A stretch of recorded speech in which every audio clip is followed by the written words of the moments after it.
aming puso at diwa. Tinaas namin sa Panginoon. Salamatan natin ang Panginoong ating Diyos. Karapat na siya ay pasalamatan. Ama naming makapangyarihan, tunay ng marapat na ikaw ay aming pasalamatan, lalo ngayong pinagdiriwang ang paghahain ng Mesiyas, ang maamong tupa na tumubos sa aming lahat.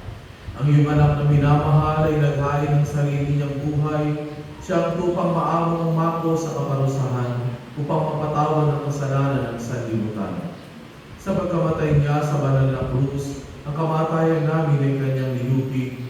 Sa pagkabuhay niya bilang manlulubos, pag-asa at pagkabuhay ay aming nakamit. Kaya kaisa ng mga anghel na nagsisiawit ng papuri sa iyo